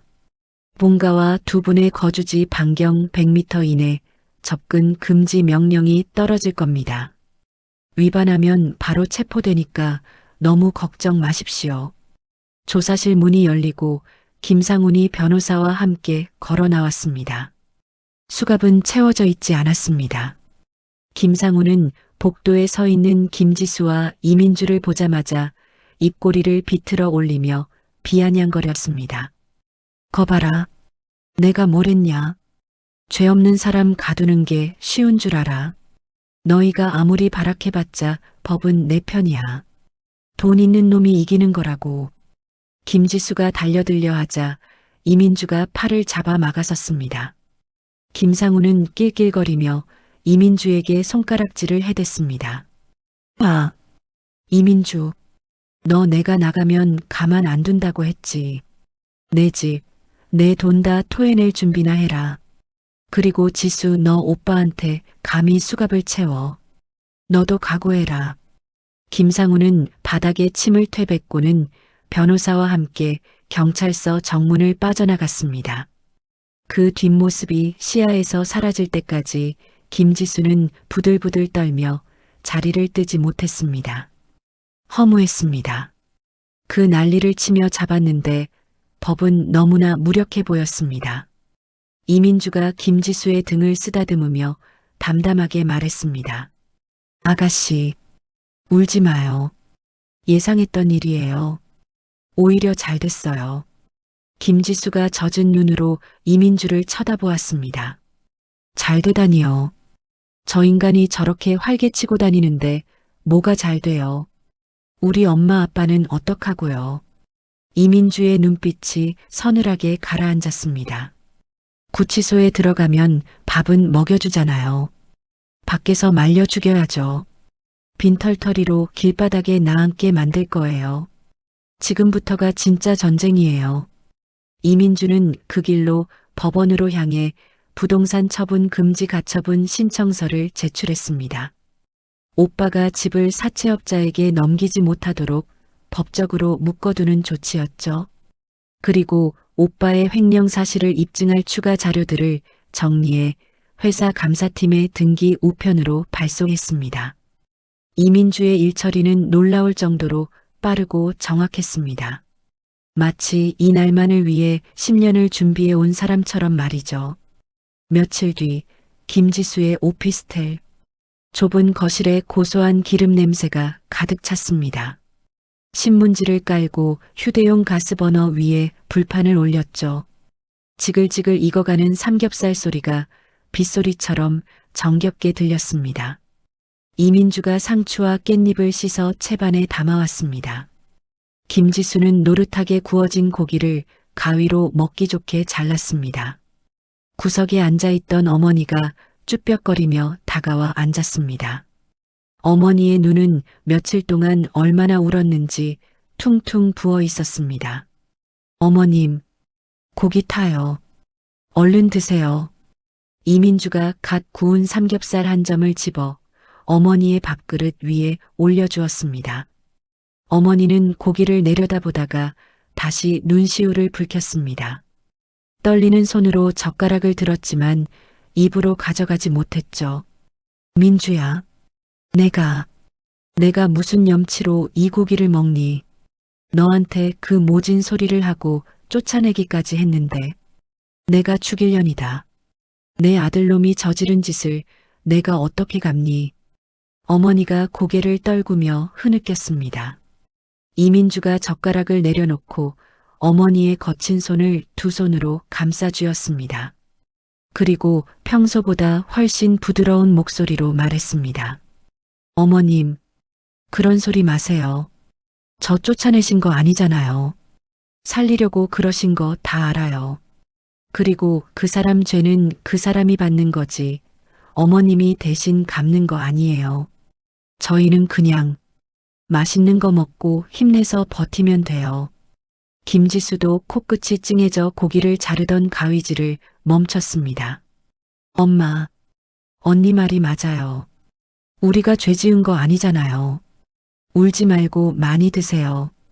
그래야 아빠 간병도 하고 오빠랑 싸우기도 하죠. 김지수의 입에서 자연스럽게 언니라는 호칭이 튀어나왔습니다. 이민주가 놀란 눈으로 김지수를 바라보았습니다. 김지수는 쑥스러운 듯 웃으며 쌈을 하나 크게 싸서 이민주의 입에 넣어 주었습니다. 아, 하세요. 언니, 그동안 고생 많았잖아요. 이제 내가 언니 동생 할게. 신우이 말고 진짜 동생. 이민주는 입안 가득 들어온 쌈을 오물거리며 눈물을 글썽였습니다. 그리고는 꿀꺽 삼키더니 환하게 웃어 보였습니다. 그 미소는 김지수가 처음 보는 꾸밈 없고 편안한 진짜 미소였습니다. 고마워요. 지수야, 정말 맛있네. 좁은 오피스텔 방 안이 웃음소리로 채워졌습니다. 비록 집은 넘어갈 위기에 처했고 가장 믿었던 가족에게 배신당했지만 새 여자는 그 어느 때보다 끈끈한 연대감을 느꼈습니다. 술잔이 오가고 그동안 못다한 이야기들이 본물 터지듯 쏟아져 나왔습니다. 어머니는 시집 오기 전 처녀 시절 이야기를 꺼내며 깔깔거렸고 이민주도 남편 흉을 보며 맞장구를 쳤습니다. 마치 폭풍우가 지나간 뒤의 무지개처럼 짧지만 찬란한 행복이 그들 곁에 머물렀습니다. 안방에서 주무시던 아버지만 아니었다면 그 밤은 완벽한 축제가 되었을 겁니다. 밤이 깊어 모두가 잠자리에 들 준비를 하고 있었습니다. 거실 한쪽에 이부자리 세 채를 나란히 폈습니다. 어머니가 안방문을 살짝 열어보며 말했습니다. 영감도 참 곤히 주무시네. 이 난리통에 잠이 오나 몰라. 그래도 코까지 고는 거 보니 다행이다. 김지수는 설거지를 마치고 젖은 손을 닦으며 시계를 보았습니다. 새벽 1시가 넘어가고 있었습니다. 이제 불을 끄고 자려는데 안방에서 부스럭거리는 소리가 들렸습니다. 아버지가 목이 마르신지 물을 찾는 듯 했습니다. 여보, 물 좀 줘. 아버지의 목소리가 평소와 다르게 어눌하고 갈라져 있었습니다. 어머니가 아이고 하며 주방으로 가 물병을 꺼내 들었습니다. 김지수는 방문을 열고 안방으로 들어갔습니다. 아버지는 침대 모서리를 잡고 힘겹게 몸을 일으키려 하고 있었습니다. 아빠, 제가 드릴게요. 가만히 계세요. 김지수가 다가가 부축하려는 순간이었습니다. 아버지의 몸이 기우뚱하더니 한쪽으로 쏠렸습니다. 아버지는 김지수를 보며 무언가 말하려는 듯 입을 벌렸지만 목소리 대신 바람 빠지는 소리만 새어나왔습니다. 짧은 신음과 함께 아버지의 동공이 풀리는 것이 보였습니다. 그리고는 통나무가 쓰러지듯 쿵 하는 둔탁한 소리와 함께 바닥으로 고꾸라졌습니다. 아빠 왜 그러세요? 아빠. 김지수가 비명을 지르며 아버지를 흔들었습니다. 아버지의 입이 기괴하게 한쪽으로 돌아가 있었고 입가에는 하얀 거품이 부글거리고 있었습니다. 거실에 있던 이민주와 어머니가 사색이 되어 뛰어들어왔습니다. 이민주가 아버지의 상태를 살피더니 다급하게 외쳤습니다. 빨리 119 불러요. 뇌졸중 같아요. 서둘러요. 김지수는 떨리는 손으로 휴대폰을 찾아 119를 눌렀습니다. 어머니는 아버지의 가슴을 치며 울부짖었습니다. 영감, 정신 차려. 눈 좀 떠봐. 이렇게 가면 안 돼. 여보, 방금 전까지 삼겹살을 구우며 웃음꽃을 피웠던 그 행복한 공기는 순식간에 증발해버렸습니다. 대신 죽음의 그림자가 짙게 드리워진 차가운 공포만이 방 안을 가득 채웠습니다. 구급차 사이렌 소리가 멀리서부터 들려오기 시작했습니다. 그 소리는 마치 이 가족에게 닥친 불행이 아직 끝나지 않았음을 알리는 경고음처럼 들렸습니다. 김지수는 입이 돌아간 채 의식을 잃은 아버지를 끌어안고 하염없이 눈물을 흘렸습니다. 오빠를 잡아내고 집을 지키면 모든 게 끝날 줄 알았습니다. 하지만 진짜 시련은 이제부터 시작이라는 것을 그때는 미처 알지 못했습니다. 응급실의 차가운 공기는 살을 애는 듯 했습니다. 조금 전까지 고소한 삼겹살 냄새가 진동하던 오피스텔과는 정반대의 세상이었죠. 김지수는 수술실 앞 의자에 멍하니 앉아 붉게 켜진 수술 중 램프만 바라보고 있었습니다. 옆에는 어머니가 넋이 나간 사람처럼 중얼거리고 있었습니다. 내가 죄인이다. 내가 죽어야 하는데 왜 죄 없는 영감이 저러고 있어. 내가 죽일려니야. 이민주가 어머니의 어깨를 감싸 안으며 등을 쓸어내렸습니다. 이민주의 옷에는 아직도 고기 냄새가 배어 있었지만 얼굴은 창백하게 굳어 있었습니다. 서너 시간이 영겁처럼 흐른 뒤 수술실 문이 열리고 의사가 걸어 나왔습니다. 초록색 수술복을 입은 의사의 표정은 어두웠습니다. 새 여자가 벌떡 일어나 의사에게 매달렸습니다. 선생님, 저희 아빠는요? 괜찮으신가요? 김지수가 다급하게 물었습니다. 의사가 마스크를 벗으며 한숨을 내쉬었습니다. 그리고 아주 건조한 목소리로 차트를 넘기며 말했습니다. 급성 뇌경색입니다. 다행히 생명에는 지장이 없지만 골든타임을 조금 넘겨서 후유증이 남을 겁니다. 우측 편마비가 왔고 언어장애도 동반될 수 있습니다. 어머니가 비틀거리며 이민주의 팔을 잡았습니다. 의사는 거기서 멈추지 않고 더 잔인한 현실을 고지했습니다. 더 큰 문제는 치매입니다. 이번 충격으로 혈관성 치매 증상이 급격히 악화될 가능성이 높습니다. 이제부터는 옆에서 24시간 간병인이 붙어 있지 않으면 힘드실 겁니다. 마음의 준비 단단히 하셔야 합니다. 김지수는 다리에 힘이 풀려 주저앉고 말았습니다. 24시간 간병이라니.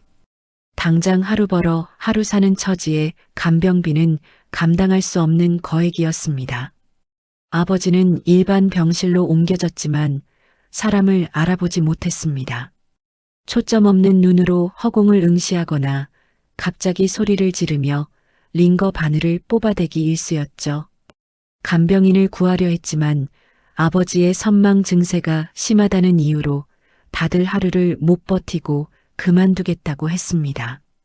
결국 이민주와 김지수, 어머니가 번갈아가며 밤을 새워야 했습니다. 일주일 뒤 병원 원무과 앞. 김지수는 신용카드를 내밀었지만 직원은 난처한 표정으로 카드를 돌려주었습니다. 보호자분, 죄송한데 한도 초과라고 나오네요. 다른 카드는 없으신가요? 김지수의 얼굴이 붉게 달아올랐습니다. 오빠 김상훈이 저지른 사고를 수습하느라 김지수의 통장 잔고도 바닥이 난 상태였습니다. 게다가 아버지 명의의 예금은 오빠가 미리 손을 써둔 탓에 인출이 정지되어 있었죠. 김지수가 고개를 떨구고 돌아설 때였습니다. 뒤에서 익숙하고도 소름 끼치는 목소리가 들려왔습니다. 돈도 없는 것들이 폼 잡고 병원놀이 하려니 힘들지. 김지수가 획 뒤를 돌아보았습니다. 거기엔 말끔한 정장을 차려입은 김상훈이 서 있었습니다. 옆에는 서류 가방을 든 변호사처럼 보이는 남자가 함께였죠. 불과 며칠 전 경찰서에서 보았던 그 뻔뻔한 얼굴 그대로였습니다. 김지수가 이를 갈며 소리쳤습니다. 오빠, 여기가 어디라고 와. 접근 금지 명령 떨어진 거 몰라. 경찰 부를 거야. 김상훈이 코웃음을 치며 변호사를 눈짓으로 가리켰습니다. 변호사가 품에서 서류 한 장을 꺼내 김지수에게 내밀었습니다. 김상훈이 거들먹거리며 말했습니다. 경찰 좋아하시네. 이건 예외야. 직계비속인 장남이 아픈 아버지를 면회하고 부양하겠다는데 판사가 그걸 막겠냐? 나 오늘 아버지 모셔가려고 왔다. 김지수가 기가 막혀 말을 잇지 못했습니다. 도박 빚 때문에 아버지를 길바닥에 내쫓으려던 인간이 이제 와서 부양 타령이라니요. 김상훈은 김지수를 밀치고 병실 쪽으로 성큼성큼 걸어갔습니다.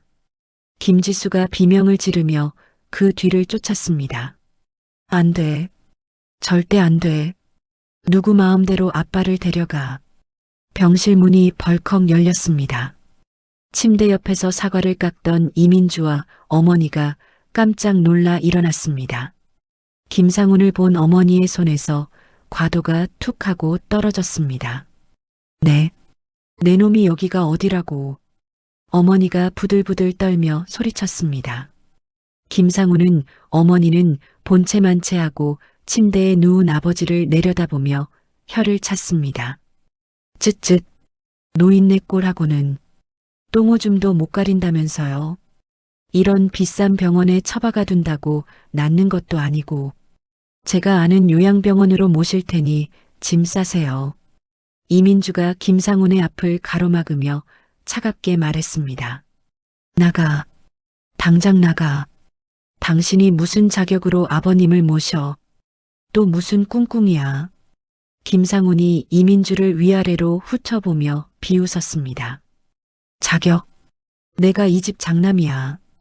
법적 보호자 1순위라고. 너 같은 며느리 나부랭이가 끼어들 자리가 아니란 말이다. 그리고 아버지 연금이랑 보험금, 그거 내가 관리해야겠다. 어머니도 치매 기운 있으셔서 돈 관리 못 하시잖아. 본색이 드러났습니다. 김상훈은 아버지의 부양 의무자라는 권한을 이용해 남은 재산마저 털어가려는 속셈이었습니다. 이민주가 김상훈을 노려보며 또박또박 대꾸했습니다. 꿈깨. 단돈 10원도 당신 손에 안 들어가게 할 거야. 당신이 아버님한테 무슨 짓 했는지 법원이 다 알아. 김상훈의 얼굴이 불그락푸르락해졌습니다. 그는 뒤에 있던 사설 구급대원들에게 손짓했습니다. 뭐해? 빨리 노인네 휠체어에 태워. 데리고 나간다. 건장한 남자 2명이 아버지의 침대로 다가갔습니다. 아버지는 낯선 남자들을 보자 공포에 질려 괴성을 지르기 시작했습니다. 이민주가 휠체어를 몸으로 막아서며 남자들을 밀쳐냈습니다. 손대지 마. 손대면 유괴죄로 신고할 거야. 김상훈이 욕설을 내뱉으며 이민주의 멱살을 잡았습니다. 이 독한 년이 진짜 죽고 싶어 환장했나? 비키라고 했지. 김상훈이 이민주를 거칠게 밀어버렸습니다. 이민주가 바닥으로 나동그라지며 침대 모서리에 머리를 찧었습니다. 쿵소리와 함께 이민주가 고통스러운 신음을 흘렸습니다. 그 모습을 본 아버지가 발작하듯 몸을 비틀며 링거줄을 잡아뜯었습니다. 핏방울이 시트 위로 튀었습니다. 아빠, 안 돼. 김지수가 달려들어 김상훈의 팔을 물어뜯었습니다. 김상훈이 비명을 지르며 김지수의 머리채를 잡아 흔들었습니다. 병실은 순식간에 아수라장이 되었습니다. 어머니는 주저앉아 통곡했고 남자들은 아버지를 억지로 일으키려 했으며 이민주는 바닥을 기어 김상훈의 다리를 붙잡았습니다. 제발 그만해. 아버님 돌아가시겠어. 제발.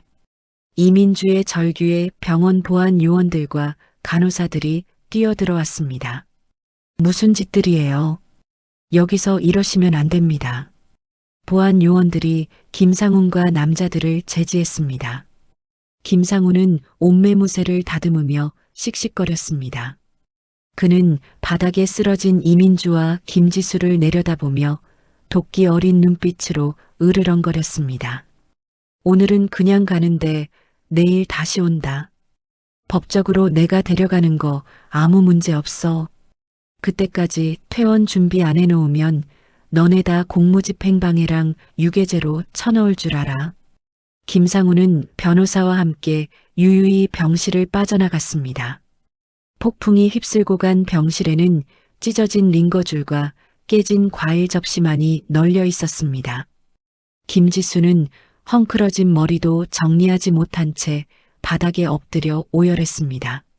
너무나 분하고 억울해서 숨을 쉴 수가 없었습니다. 오빠가 감옥에 가지 않은 것만으로도 억울한데 이제는 법을 무기로 아버지를 인질 삼으려 하고 있었습니다. 이민주가 비틀거리며 일어나 아버지의 침대 곁으로 다가갔습니다. 아버지는 공포에 질려 눈을 희번덕거리고 있었습니다. 이민주가 피가 흐르는 아버지의 손등을 지어라며 떨리는 목소리로 속삭였습니다. 죄송해요, 아버님. 죄송해요. 저희가 지켜드릴게요.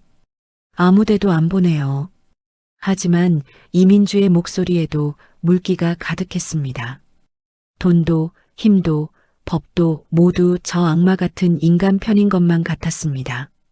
이민주는 주머니에서 꼬깃꼬깃해진 영수증 뭉치와 낡은 수첩 하나를 꺼내 들었습니다. 그것은 20년 동안 써온 가계부였습니다. 이민주가 결연한 눈빛으로 김지수를 돌아보며 말했습니다. 아가씨, 내일 법원 가요. 성년후견인 신청, 우리가 먼저 해요. 저 인간이 아버님 보호자가 되는 꼴은 내 눈에 흙이 들어가도 못 봐요. 김지수는 눈물을 닦으며 고개를 끄덕였습니다. 이대로 무너질 수는 없었습니다. 벼랑 끝에 몰린 세 여자는 서로의 손을 꼭 잡았습니다. 병원 복도의 차가운 형광등 불빛 아래 그들의 그림자가 길게 늘어졌습니다. 그것은 마치 다가올 거대한 싸움을 예고하는 전조처럼 위태로워 보였습니다. 가정법원 복도는 숨이 막힐 듯 적막했습니다. 김지수와 이민주, 어머니는 초조한 표정으로 대기실 의자에 앉아 있었죠. 맞은편에는 김상훈이 변호사와 노닥거리고 있었습니다. 그는 김지수와 눈이 마주치자 손가락으로 목을 긋는 신용을 하며 비열하게 웃었습니다. 곧이어 법정 경위가 이름을 호명했습니다. 사건 번호 2024번. 성년후견 개시 심판 청구 사건. 들어오십시오. 법정 안의 공기는 차가웠습니다. 판사가 안경을 고쳤으며 서류를 훑어보았습니다. 먼저 김상훈 측 변호사가 자리에서 일어나 목청을 높였습니다. 재판장님, 청구인 김상훈은 사건 본인의 장남입니다. 우리나라 미풍양 속상 장남이 부친을 모시는 것은 당연한 이치입니다. 현재 사건 본인의 배우자는 고령으로 판단력이 흐리고 딸과 며느리는 재산을 노리고 사건 본인을 감금하려 하고 있습니다. 이에 장남을 성년후견인으로 지정해 주십시오. 김상훈은 짐짓 슬픈 표정을 지으며 눈가를 훔치는 연기까지 했습니다. 판사의 시선이 이민주 쪽으로 향했습니다. 이민주는 떨리는 손으로 커다란 쇼핑백을 테이블 위에 올려놓았습니다. 그리고 그 안에서 낡은 공책 10여 권을 꺼내 판사석 쪽으로 밀었습니다. 이게 뭡니까? 판사의 물음에 이민주가 결연한 목소리로 대답했습니다. 지난 20년간 제가 쓴 가계부와 시부모님 간병일지입니다. 이민주가 공책 한 권을 펼쳐 보였습니다. 거기에는 10년 전 아버지가 당뇨로 쓰러지셨을 때의 식단 기록부터 어머니의 관절염 약 복용 시간, 병원비 지출 내역까지 깨알 같은 글씨로 빼곡하게 적혀 있었습니다. 이민주가 김상훈을 노려보며 말을 이었습니다. 저 사람이 장남이라는 타이틀만 믿고 밖으로 돌 때 아버님 기저귀를 갈고 죽을 끓인 건 저였습니다. 저 일지 어디에도 김상훈의 이름은 없습니다. 병원비 한 푼 보탠 적 없고 명절에도 얼굴 한 번 안 비친 사람이 이제 와서 효자 노릇을 하겠다니요. 이건 아버님의 남은 연금을 가로채려는 수작입니다.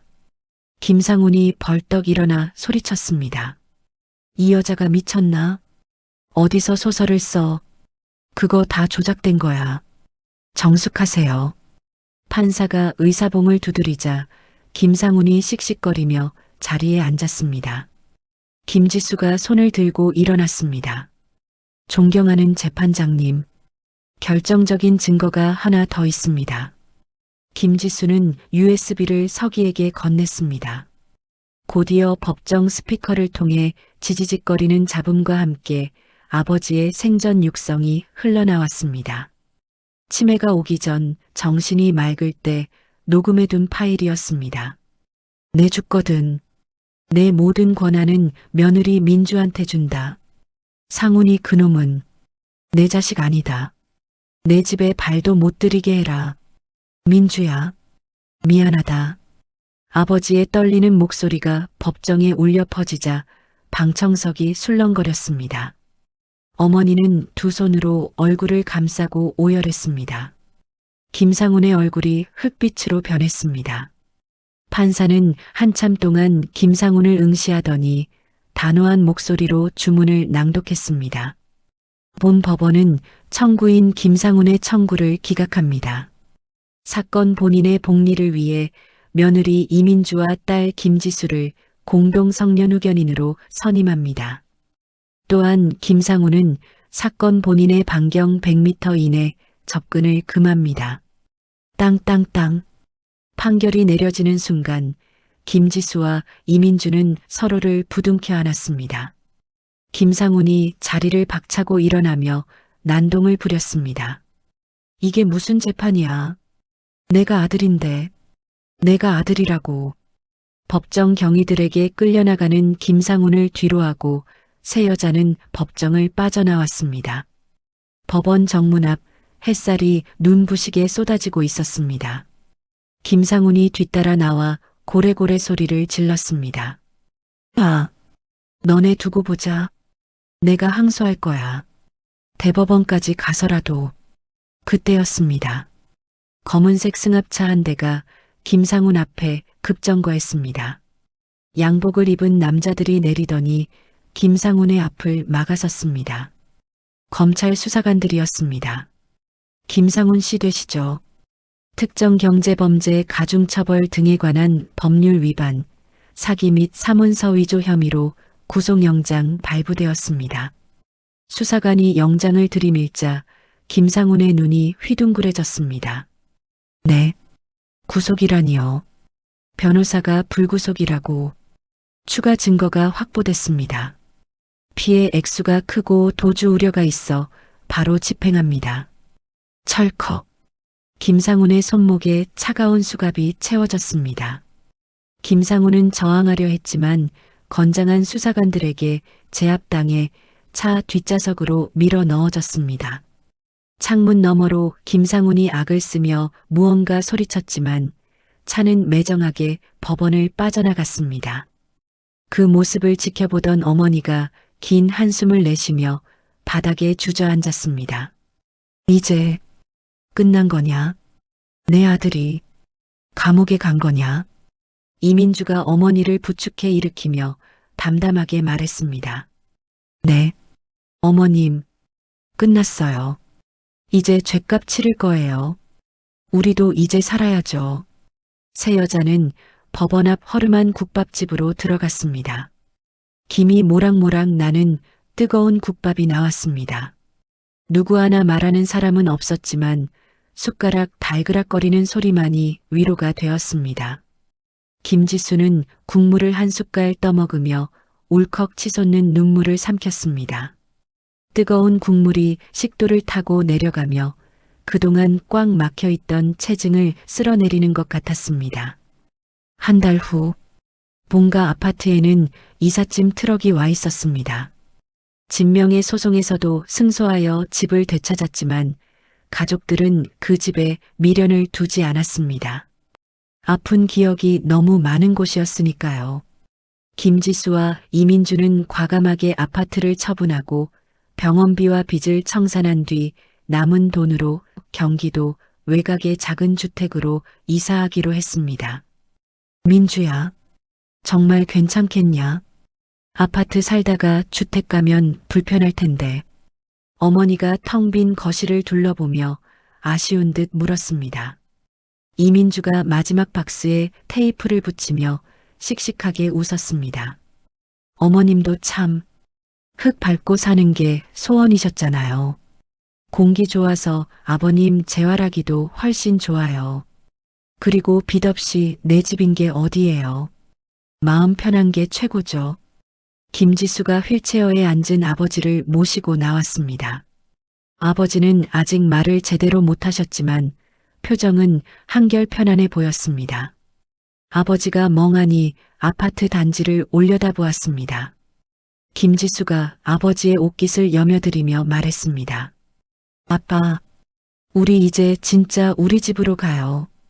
거기 가면 텃밭도 있고 꽃도 심을 수 있어요. 아버지가 끄덕이며 입가에 희미한 미소를 지었습니다. 트럭이 출발하자 세 여자는 차 안에서 손을 꼭 잡았습니다. 백미로 속으로 멀어지는 낡은 아파트는 마치 지난날의 고통과 함께 작아져 갔습니다. 창문을 열자 시원한 바람이 들어와 머리카락을 흩날렸습니다. 그 바람에서 풋풋한 흙내음이 났습니다.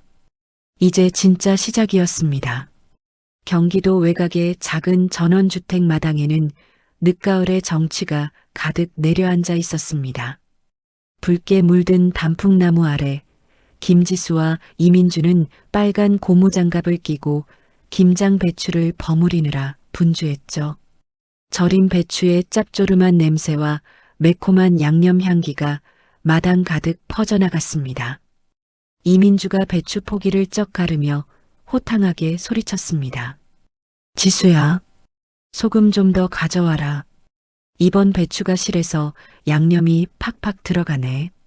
김지수가 씩씩하게 대답하며 소금 자루를 들고 뛰어왔습니다. 네, 형님, 대령했습니다. 근데 언니, 허리 안 아파요? 우리 벌써 100포기째예요. 이민주가 이마에 맺힌 땀을 팔뚝으로 훔치며 웃었습니다. 이 정도는 일도 아니야. 작년 생각하면 이건 소꿉놀이지. 얼른 하고 수육 삶아 먹자. 마당 한쪽 햇볕이 잘 드는 평상 위에는 아버지가 휠체어에 앉아 무릎 담요를 덮고 계셨습니다. 아버지는 분주하게 움직이는 두 여자를 흐뭇한 표정으로 바라보고 있었죠. 입가에는 침이 조금 고여 있었지만 눈빛만은 어린아이처럼 맑고 편안해 보였습니다. 어머니가 텃밭에서 갓 뽑은 쪽파를 한 알을 안고 수도가로 걸어왔습니다. 어머니의 얼굴은 검게 그을렸지만 깊게 패였던 미간의 주름은 온데간데 없이 사라져 있었습니다. 아이고, 우리 며느리 손이 보이지도 않네. 천천히 해라. 그러다 몸살 날라. 어머니가 쪽파를 다듬으며 콧노래를 흥얼거렸습니다. 그 모습은 1년 전 아파트 거실에서 통곡하던 분이라고는 믿기지 않을 만큼 평온해 보였습니다. 김지수는 잠시 일손을 멈추고 주머니에서 스마트폰을 꺼내 들었습니다. 그리고 삼각대에 고정해 둔 카메라를 향해 활짝 웃으며 말했습니다. 여러분, 보이시죠? 오늘 저희 집 김장하는 날입니다. 우리 새언니, 아니 우리 집 대장님 솜씨 좀 보세요. 이 양념 빛깔 장난 아니죠? 화면 속 채팅창에 실시간으로 댓글들이 폭포수처럼 올라왔습니다. 와 진짜 맛있겠다. 새언니 포스 장난 아님. 아버님 건강해 보이셔서 다행이에요. 같은 응원의 메시지들이었죠. 김지수는 이제 구독자 50만 명을 보유한 대형 유튜버가 되어 있었습니다. 자극적인 폭로 영상이 아니라 가족의 아픔을 치유하고 시골에서 소소하게 살아가는 일상을 담은 영상들이 사람들의 마음을 울린 덕분이었죠. 유튜브 수익금은 아버지의 재활 치료비와 생활비로 요긴하게 쓰이고 있었습니다. 그때 대문 밖에서 우편 배달부 오토바이 소리가 들렸습니다. 어머니가 손에 묻은 흙을 털고 대문으로 나갔습니다. 잠시 후 어머니의 손에는 편지 한 통이 들려 있었습니다. 발신인 주소에는 XX 교도소, 이름에는 김상훈이라는 글자가 선명했습니다. 마당의 분위기가 순식간에 찬물을 끼얹은 듯 조용해졌습니다. 김지수와 이민주도 하던 일을 멈추고 어머니를 바라보았습니다. 어머니는 편지 봉투를 뜯지도 않은 채 가만히 내려다보았습니다. 그리고는 망설임 없이 아궁이 쪽으로 걸어갔습니다. 가마솥에는 수육을 삶을 물이 펄펄 끓고 있었고 아궁이 속 장작불은 붉게 타오르고 있었죠. 어머니, 그거. 김지수가 말릴 새도 없이 어머니는 편지를 아궁이 불 속으로 휙 던져버렸습니다. 종이봉투는 순식간에 검은재로 변해 불길 속으로 사라졌습니다. 어머니가 툭툭 손을 털며 담담하게 말했습니다. 쓸데없는 게 날아왔네. 불쏘시개로 놨으면 딱이다. 이민주가 걱정스런 눈빛으로 물었습니다. 어머님, 그래도 한번 읽어보시지 그러셨어요. 반성문일 수도 있는데. 어머니가 고개를 세차게 저으며 단호하게 잘라 말했습니다. 반성은 무슨, 돈 떨어졌으니 영치금 넣어달라는 소리나 했겠지. 내 아들은 1년 전에 죽었다. 여기 있는 너희들이 내 자식이고 내 가족이야. 다시는 그놈 이야기 꺼내지도 마라. 어머니의 목소리에는 일말의 미련도 남아있지 않았습니다. 그것은 매정함이 아니라 남은 가족들을 지키기 위한 어머니만의 결단이었습니다. 이민주는 말없이 고개를 끄덕이고는 다시 배추에 양념을 바르기 시작했습니다. 김지수도 카메라를 끄고 어머니 옆으로 가서 쪽파를 다듬었습니다. 타닥타닥 타오르는 장작불 소리만이 정적을 채웠습니다. 해질녘이 되자 김장이 얼추 마무리되었습니다. 마당 한가운데 평상 위에 김이 모락모락 나는 돼지고기 수육과 갓 담근 겉절이, 그리고 따끈한 밥 한 솥이 차려졌습니다. 노동 뒤에 먹는 저녁 식사만큼 꿀맛인 것은 없었죠. 이민주가 휠체어를 밀어 아버지를 평상 앞 명당 자리에 모셨습니다. 김지수가 아버지의 목에 턱받이를 채워드리며 말했습니다. 아빠, 오늘 고기 진짜 잘 삶아졌어요. 냄새 죽이죠? 많이 드셔야 해요. 아버지는 어눌하게 응, 하고 대답하며 아이처럼 웃으셨습니다. 이민주가 갓 담근 김치를 길게 찢어 뜨끈한 수육 한 점을 돌돌 말았습니다. 그리고는 아버지의 입에 넣어드렸습니다. 아버님, 아하세요. 간이 맞나 봐주세요. 아버지가 입을 크게 벌려 받아 먹었습니다. 오물오물 씹으시는 아버지의 눈가에 주름이 잡혔습니다. 맛있으신지 고개를 끄덕끄덕 하셨습니다. 어머니가 막걸리 한 사발을 들이키며 캬하고 감탄사를 내뱉으셨습니다. 아, 이 맛이다. 옛날 그 으리으리한 아파트 살 때는 밥이 모래알 같더니 여기선 꿀맛이네. 민주야, 고생했다. 이민주가 수줍게 웃으며 상추쌈을 크게 싸서 입안 가득 넣었습니다. 볼이 빵빵해진 모습이 마치 다람쥐 같아서 김지수가 깔깔거리고 웃었습니다. 그때였습니다. 아버지가 떨리는 손으로 젓가락을 집어들었습니다. 오른쪽 마비가 있어 손을 쓰기 힘드실 텐데도 아버지는 안간힘을 쓰고 계셨습니다. 모두가 숨을 죽이고 아버지를 지켜보았습니다. 아버지는 젓가락으로 쟁반 위에 놓인 가장 크고 맛있는 고기 한 점을 힘겹게 집어 올렸습니다. 젓가락 끝이 파르르 떨려 고기가 금방이라도 떨어질 것 같았습니다. 아버지는 그 고기를 자신의 입이 아닌 옆에 앉은 이민주의 밥그릇 쪽으로 가져갔습니다. 그리고는 툭 하고 이민주의 밥 위에 올려놓으셨습니다. 주, 아버지의 입에서 갈라지고 쉰 목소리가 하지만 분명한 단어들이 흘러나왔습니다. 식탁 위에는 순간 정적이 흘렀습니다. 1년 전 짐승처럼 소리 지르며 발작하던 아버지였습니다. 며느리가 자기를 내쫓는 줄 알고 지팡이를 휘두르던 아버지였습니다. 그런 아버지가 이제는 누구보다 며느리를 챙기고 이름을 불러주고 계셨습니다. 이민주는 밥그릇에 놓인 고기를 내려다보며 숟가락을 멈췄습니다. 이민주의 큰 눈망울에 그렁그렁 눈물이 고이더니 이내 뚝 하고 밥 위로 떨어졌습니다. 아버님, 이민주가 울먹이며 아버지를 불렀습니다. 아버지는 일그러진 입꼬리를 힘겹게 올리며 씩 웃어 보이셨습니다. 고맙다는 말보다 더 진한 미안하다는 말보다 더 깊은 마음이 그 서툰 미소 속에 담겨 있었습니다. 김지수도 코끝이 찡해져 고개를 돌리고 눈물을 훔쳤습니다. 어머니가 눈시울을 붉히며 큰 목소리로 호통을 쳤습니다. 아이고, 밥 먹는데 왜들 청승이야. 좋은 날에 민주야 얼른 먹어라. 시아버지가 주신 건데 남기면 벌 받는다. 이민주는 눈물을 닦고 밥과 고기를 크게 한 숟갈 떠서 입에 넣었습니다. 목이 메어 넘어가지 않을 것 같았지만 꾸역꾸역 씹어 삼켰습니다. 그것은 세상에서 가장 짜고 가장 달콤한 저녁 식사였습니다. 밤이 깊었습니다.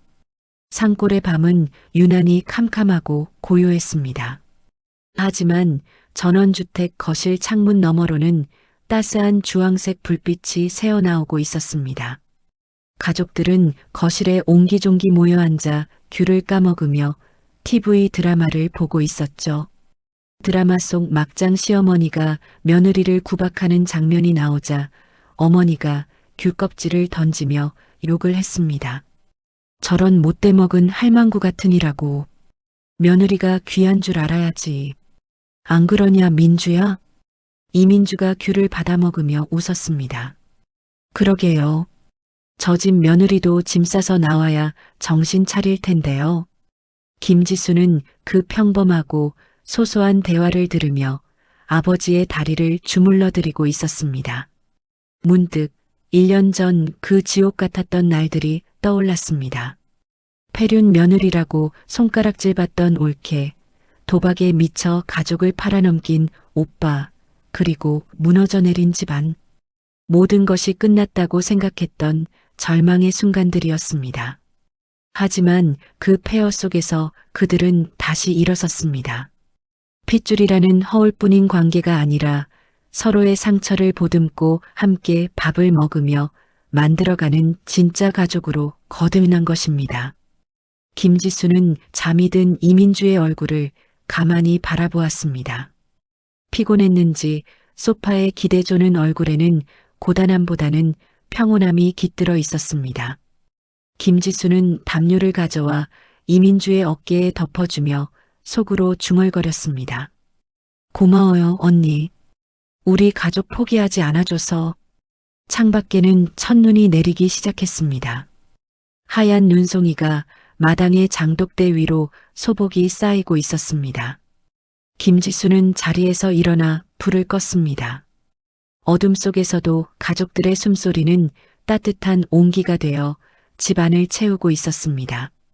화면이 서서히 어두워지며 눈 내리는 전원주택의 풍경 위로 자막이 떠오릅니다. 가족은 태어나는 것이 아니라 지켜내는 것입니다. 보이는 것이 전부는 아니었습니다. 모두가 폐륜 며느리라 손가락질할 때 민주 언니는 홀로 거센 비바람을 맞으며 가족을 지켜낸 가장 든든한 방패였습니다. 핏줄이라는 권리만 내세우며 가족을 착취했던 오빠와 달리 진심으로 부모님의 곁을 지킨 언니야말로 진정한 의미의 가족이었습니다. 비록 화려한 아파트는 잃었지만 비 온 뒤에 땅이 굳는다는 말처럼 이 가족은 더 단단해졌습니다. 소박한 전원주택 평상에 둘러앉아 서로의 밥그릇에 고기를 얹어주는 그 평범한 저녁 풍경이 그 어떤 부귀영화보다 가져 보입니다. 진정한 가족이란 단순히 피를 나눈 사이가 아니라 서로의 상처를 보듬고 가장 힘든 순간을 함께 견뎌낸 사람들이 아닐까요? 오늘의 사연이 여러분의 마음에도 작은 위로와 따뜻한 울림이 되었기를 바랍니다. 지금 곁에 있는 소중한 사람에게 따뜻한 말 한마디 건네는 하루 보내시길 바랍니다. 이야기를 끝까지 들어주신 분이 계시다면 잘 들었다고 댓글 하나만 남겨주세요. 감사합니다.